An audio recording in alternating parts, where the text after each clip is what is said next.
Hi all, welcome to I+. ഞാൻ അക്ഷര.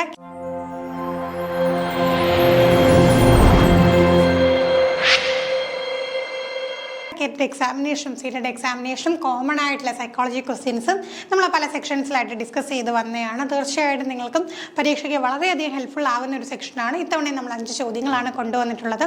എത്ര ചോദ്യങ്ങളുടെ ഉത്തരം നിങ്ങൾക്ക് കണ്ടെത്താൻ സാധിച്ചു എന്ന് തീർച്ചയായിട്ടും കമൻറ്റ് ചെയ്യാം. ആദ്യത്തെ ചോദ്യത്തിലേക്ക് കടക്കാം. അസേർഷൻ റീസൺ ടൈപ്പ് ചോദ്യമാണ്. അപ്പോൾ ഇതൊക്കെ ടൈപ്പ് ചോദ്യങ്ങളൊക്കെ കണ്ട് എന്താണ് നമുക്കൊരു പേടിയില്ല അല്ലേ, നമ്മൾ ധൈര്യമായിട്ട് അപ്രോച്ച് ചെയ്യാൻ പോകുന്ന ടൈപ്പ് ക്വസ്റ്റ്യനാണ് assertion reason.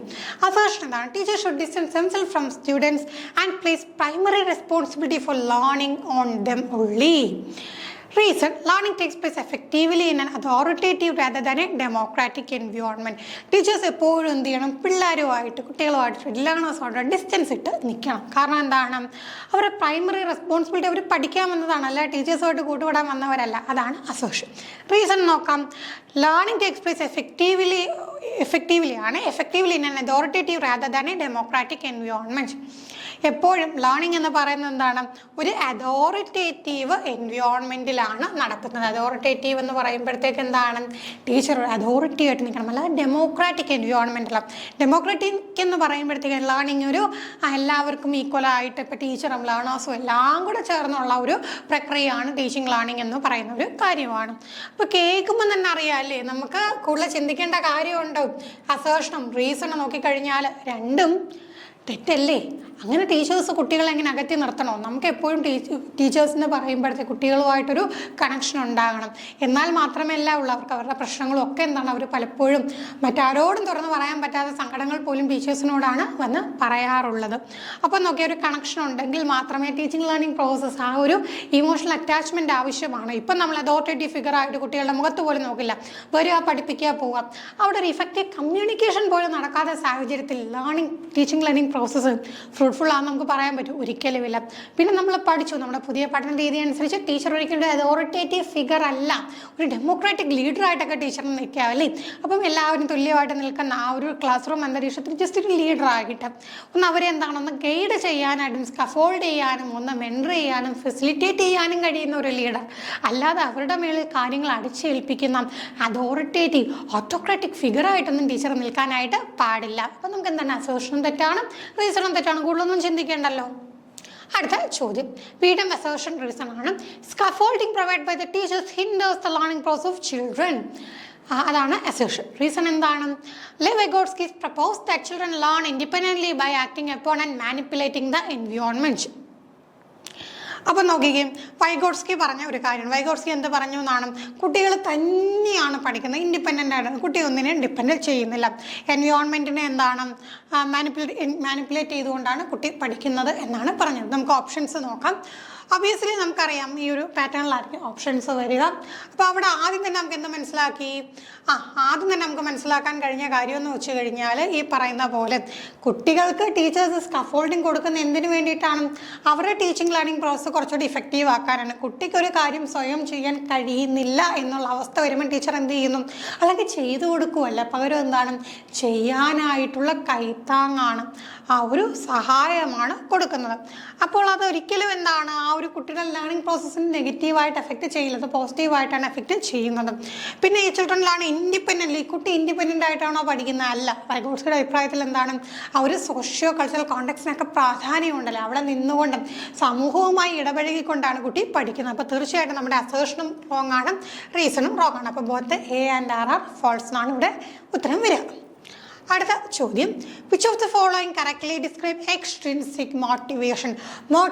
Intrinsic motivation, extrinsic motivation, അതിൻ്റെ എക്സാമ്പിൾസ് ആപ്ലിക്കേഷൻസ് ഒക്കെ സ്ഥിരമായിട്ട് പരീക്ഷയ്ക്ക് റിപ്പീറ്റ് ചെയ്യുന്ന ഒരു കൺസെപ്റ്റാണ്.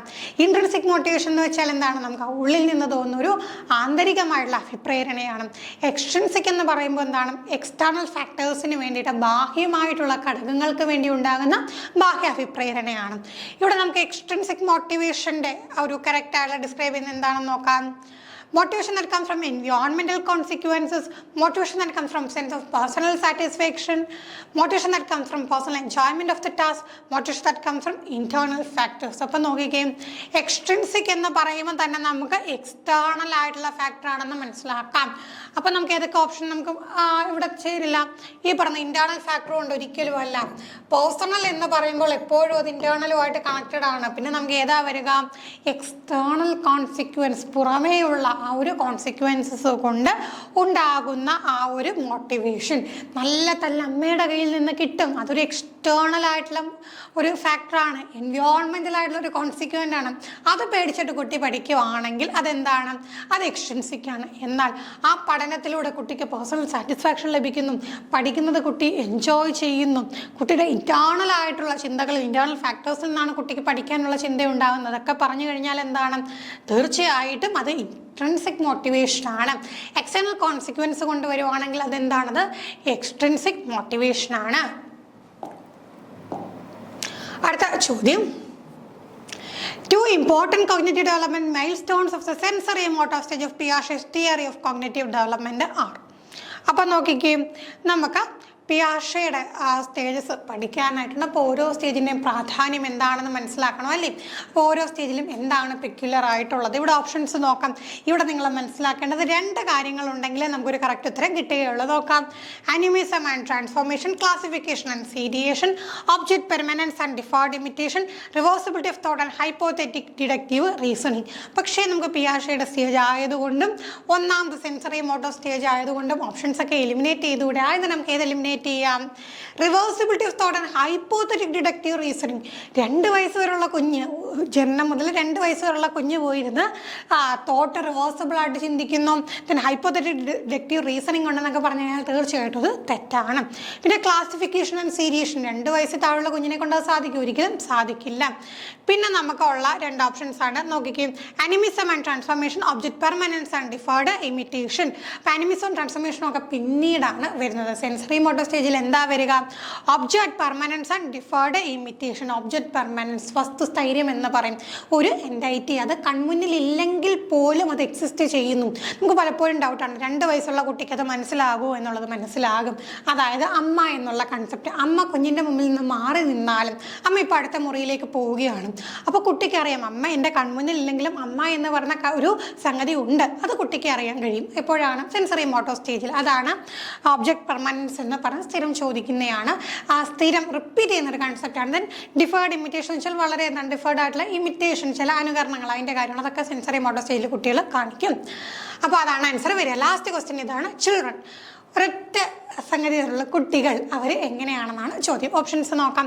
R born unruly and needed to be socialised, come in to the world with genetic codes are determine their destiny, are greatly influenced by the social cultural context they grow up in, come into this world as tabular as our blank slate.